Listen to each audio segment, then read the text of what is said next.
Hey folks, Nish here. This week's Dots episode.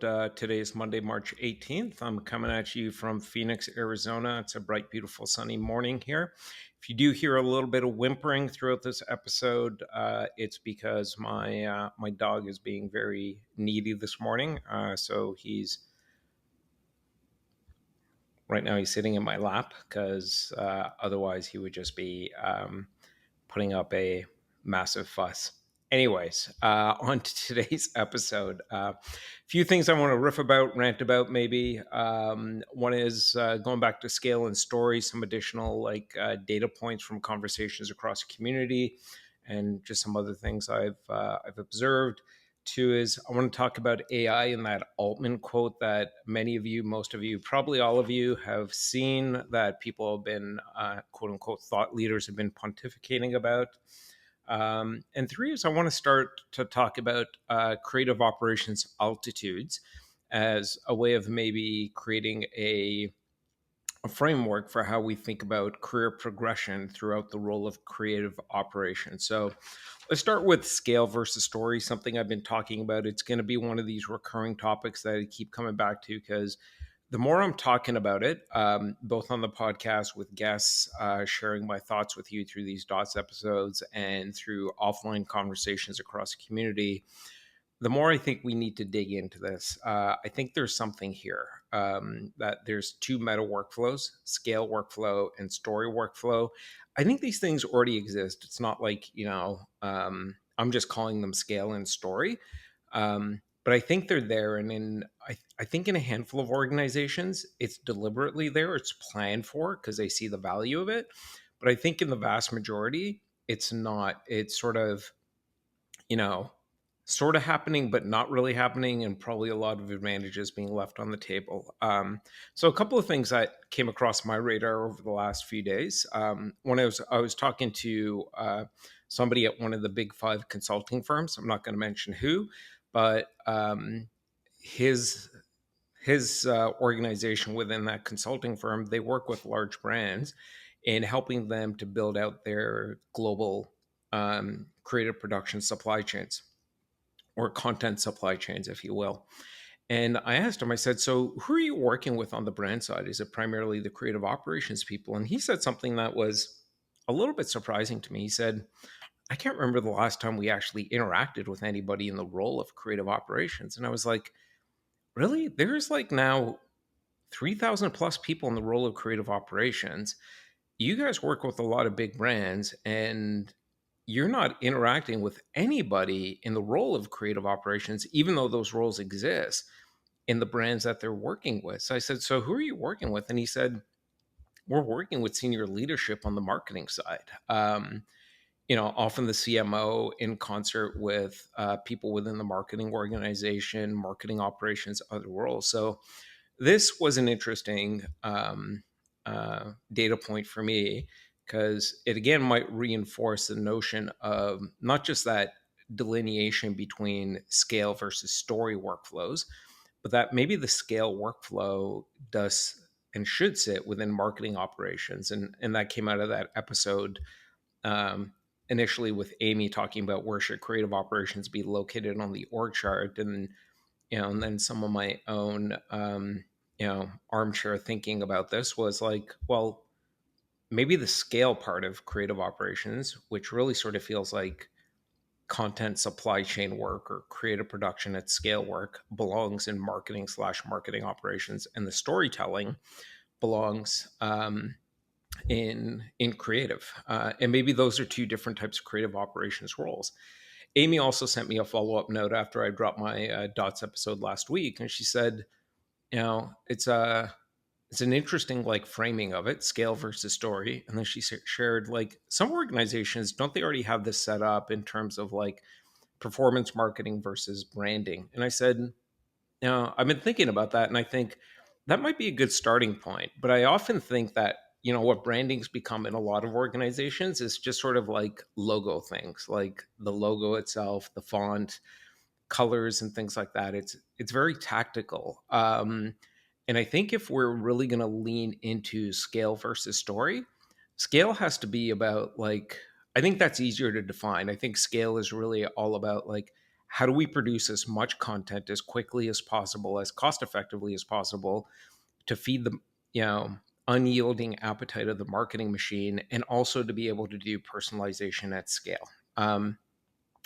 Storytelling to me is elevated from branding. Branding to me seems like the tactical expression of story. And story to me is the strategic expression of what a company is, who they are, why they do what they do, and who they do it for. And as I've shared on episodes before, I think storytelling is something that has sort of been forgotten in an increasingly like algorithmic driven programmatic world of marketing and all things really in how companies communicate to customers and all stakeholders. I think storytelling is coming back because it's going to be the bat signal that sort of pierces through the noise of like this tsunami of content. So that was sort of the second data point related to scale and story. And the third one was this report that was put out by, it was sponsored by We Are Amnet, and it was the 2024 Global Benchmark Report on offshore creative production. So there's some really interesting data points in here. I'm actually hoping at some point in the next month or two, I get to interview the folks behind this report and really dig into this. It's a 70-page report. I encourage you to go and check it out for yourselves. But that the survey results that were highlighted in that report did also reinforce that, there is this growing momentum around outsourcing creative production. I'm taking this with a grain of salt because the report is focused on this problem and opportunity space, and the report really highlighted like why. And again, it was all about scale, speed, personalization at scale, and all those things. So I'd encourage you to read the report. I'm looking forward to digging into the report. And to me, it again drew sort of the distinction between, you're outsourcing this work. There's a reference to tier 3 production work, which is sort of the editing work and things like that. Was one of the highlights in there, or one of the call outs in there.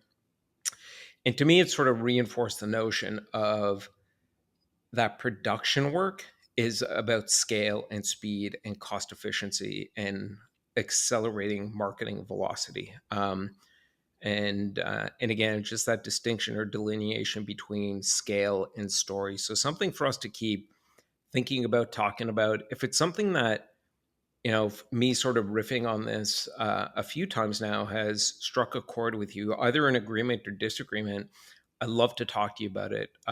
Hit me up on LinkedIn or Nish at creativeops.fm, and we'd just love to have a chat with you about it. Second thing I want to talk a bit about today is that Sam Altman quote. So some of you, most of you, probably all of you have seen it. So what was the quote? I'm just going to read off the quote in case you're one of the few that hasn't come across it. This is from Sam Altman, the CEO of OpenAI, the ChatGPT folks. It will mean that 95% of what marketers use agencies, strategists, and creative professionals for today will easily, nearly instantly, and at almost no cost be handled by the AI. He's referring to AGI here. And the AI will likely be able to test the creative against real or synthetic customer focus groups for predicting results and optimizing. Again, all free, instant, and nearly perfect images, videos, campaign ideas, no problem. So that's a pretty bold statement. And there's other versions of this that have sort of floated around because I think this was like sort of taken out of an interview or something like that, where, Mr. Altman refers to like, this is all in reference to like current work. And this is about like a more advanced version of AI that isn't here yet today, but we've all been blown away by tools like Midjourney and the Sora examples that have been floating around on Twitter and other social feeds over the last couple of weeks. It's all pretty mind-blowing. So two things here. One is, I think he's right. I think he's right that the work that is currently being done is going to be done by AI. And put a pin in that. I'm going to get back to that in a second. Two is, there's been so much like doom narrative out of this quote that the quote unquote thought leaders have been putting out there over the last couple of weeks in response to this. And quite frankly, I think a lot of these thought leaders, and I'm using that term very like loosely and somewhat sarcastically, because I don't think they put a lot of thinking into what they're saying, because all they're doing is they're creating fear. They're giving into doom porn, and maybe they're just like, putting out clickbait there so people will come and read their content or watch their content, because humans are attracted to doomy stuff. And people have been saying like, oh my God, like what's going to happen? And this is part of like, the ongoing fear and doom narrative that started last year when ChatGPT hit everyone's like radars. And I think it is so short sighted, um, for a number of reasons. One is Mr. Altman in his quote actually referred to like currently. And I think if you actually broke down a lot of the work that you're doing, I'm doing, that people on your teams are doing, a lot of that work is like machine like work. Part of what I do with teams and organizations as an exercise is I'll say, let's take some of these jobs and let's break it down into their primary tasks, and which one of those tasks can we sort of break down then into a step-by-step process, so that if we had to write documentation in case we got hit by a bus, somebody else could come in and without missing a beat just pick it up. And that's really sort of a gentle way of like getting into the conversation around, well, if we can create that documentation and somebody else can sort of pick up the baton without missing a beat, like the Jamaican 4x100 rally team just seamlessly passing off the baton from one to the other as they smoke everybody in the field. Well, that is really a precursor to, well, we can outsource this to a machine. And what has been surprising through these exercises is how many people realize how much of their work, their day to day, is machine like work. It's rote work. It's using a template. It's following a step by step process. It's painting inside the lines and doing all that jazz. And the initial reaction, which is understandable, is fear. Like, oh, this is machine work. The machines are going to do this. Yes, they are. But I think what we need to do is like embrace that. Like, I don't know about you, but that machine like work is boring as sin.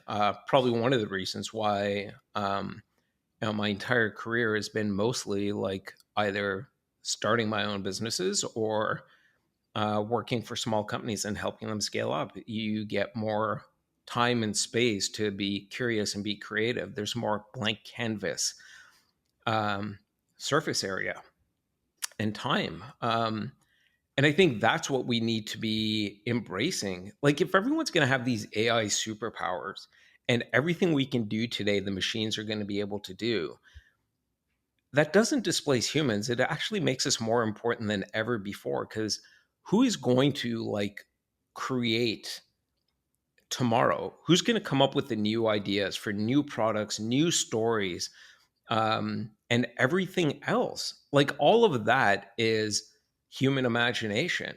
To me, AI is middleware for the human imagination. There's so many ideas that are stuck in our heads that we're not able to express because we don't have the technical capability. My mind is filled with like artistic ideas, but I don't know how to draw. So I'm not good at using the technical tool of a pencil and applying it to paper. I don't know how to use Photoshop. So I'm not good at using the technical tool of Photoshop to create these sophisticated images and things like that. And I'm not good at using any of the video editing tools. So I can't do any of that. But you know what I have? I have a vivid imagination, and so do you. And now I have these tools that allow me to apply my innate human capabilities of curiosity and most especially creativity to express myself. So my job isn't to be a technologist. My job is to be human, to be curious and creative, and determine what do I want to paint on the blank canvas that we're increasingly being given as AI starts to take away that machine like work. We should be embracing it.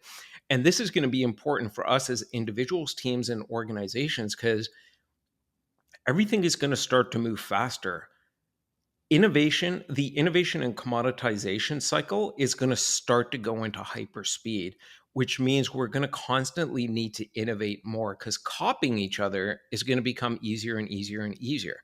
It sort of goes back to like, you know, scale versus story, that production work versus like that higher level storytelling creative work. And why I actually, sort of align with what that report from TMK and We Are Mnet is saying is like there's an increase in like outsourcing this creative production work because it's just about scale, but the storytelling, the creative, that stays internal. That's where maybe the job of creative operations is to create that blank canvas space to figure out how can we leverage AI ourselves or in partnership with our outsourcing partners to enable scale and then free up the creatives to allow them to do more of that blank canvas thinking to create the stories of tomorrow to effectively express who we are, what we do, why we do it, who we do it for, to break through the noise of more and more content that's being put out there that's quickly getting commoditized. So, anyways, I know I'm riffing and ranting, probably more ranting now. So, just start experimenting with these tools.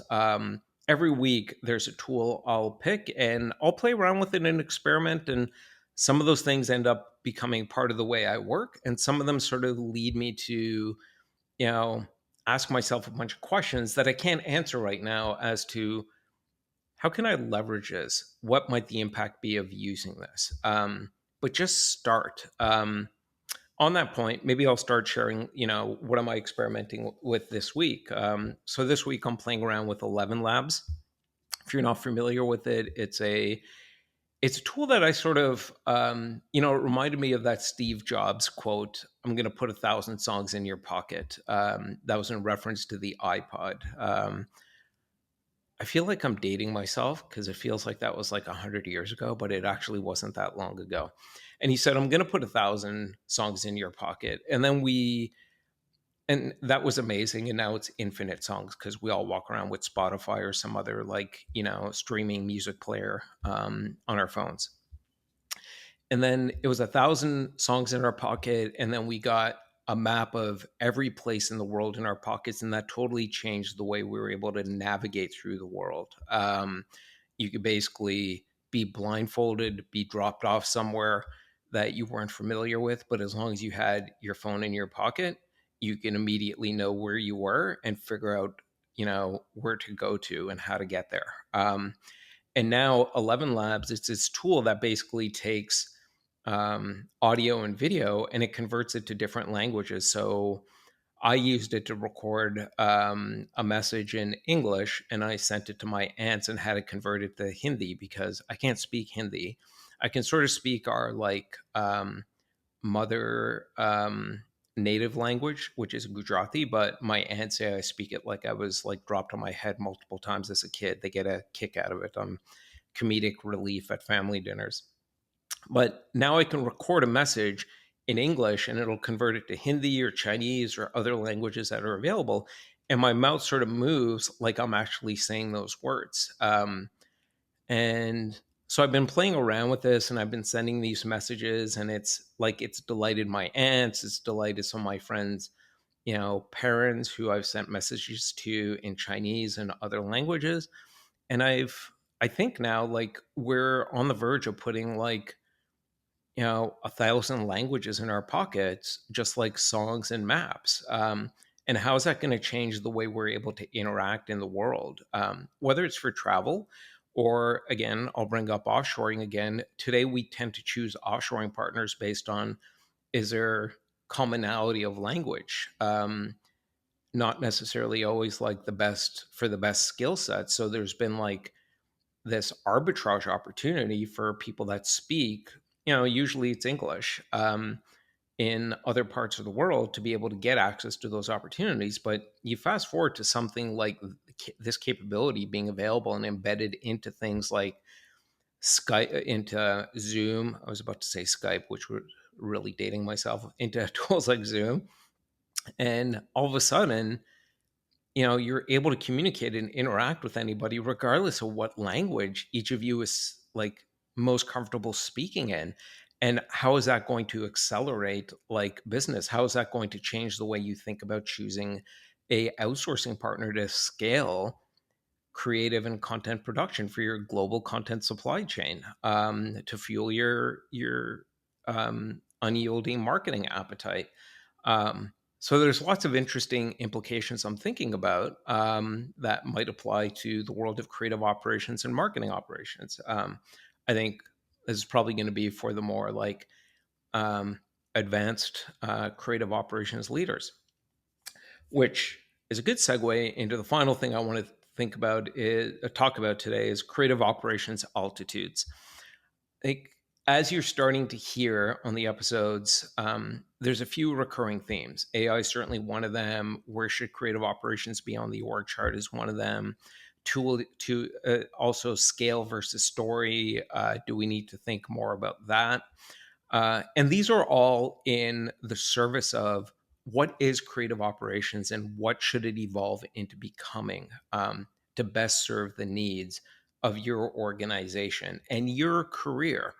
And I think one of the missing parts also that I want to make a recurring theme is more definition around not just what creative operations is at a high level. Like on each one of the guest interviews, there's been a lot of good commonality around their definitions of what is creative operations. And a lot of it ties back to removing friction so people can focus on what they're doing great at, which in hindsight sort of makes me think about, because they often refer to the creatives when talking about removing friction.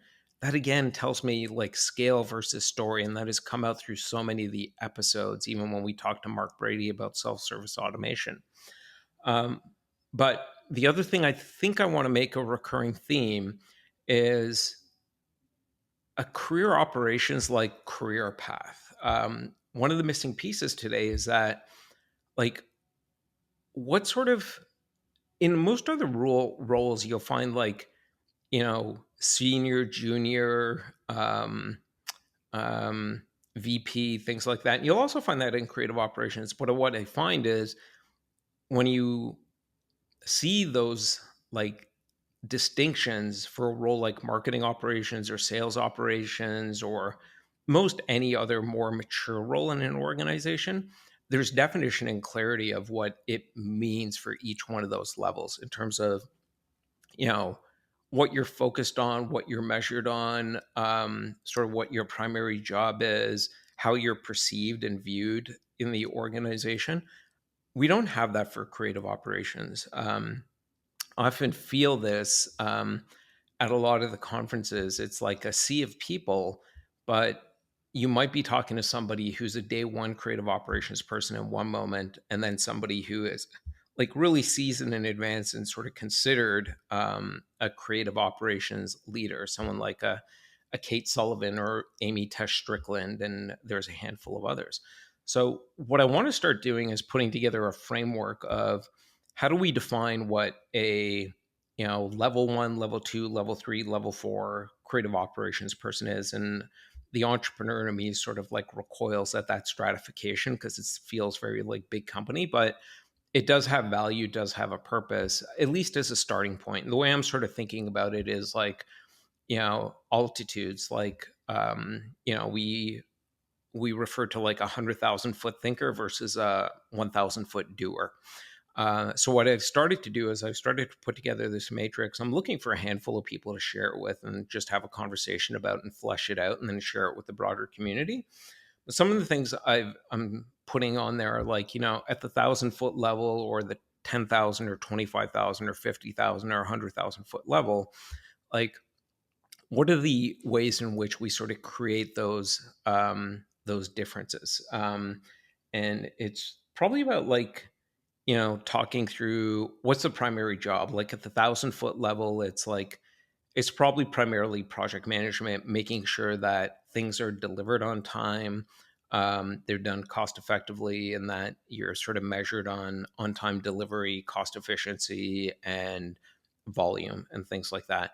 Versus at the 100,000 foot level, you're probably you're probably more aligned with marketing KPIs and even um, KPIs for the entire organization, because you're much more of a systems thinker. You're aligning what you do, the technology stack you have, and things like that, with the marketing organization and with the overall business.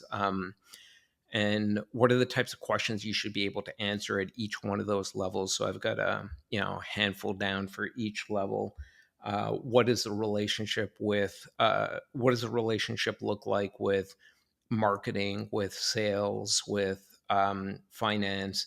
Um, what's the level of alignment with the company's strategic plan? At the 1,000 foot level, it's probably nothing.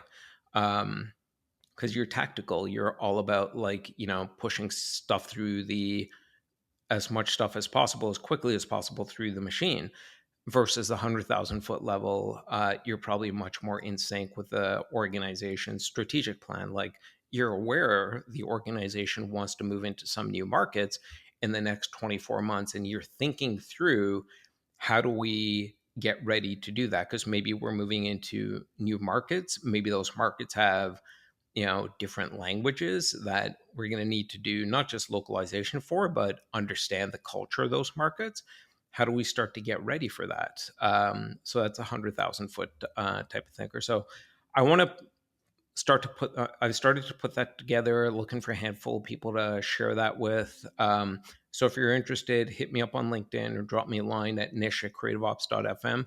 I'm not guaranteeing if you reach out that, you know, um, we're going to get into a deep dive around it, but I'd certainly appreciate whatever input you have to share. But we may end up getting into deep dive, or maybe we'll schedule a couple of roundtable discussions around it. So that's it for today. I appreciate you listening, hanging out with me. As always, if you do have any questions, feedback, anything like that, hit me up on LinkedIn or nish@creativeops.fm. Thanks, folks. Hope you're having a great day.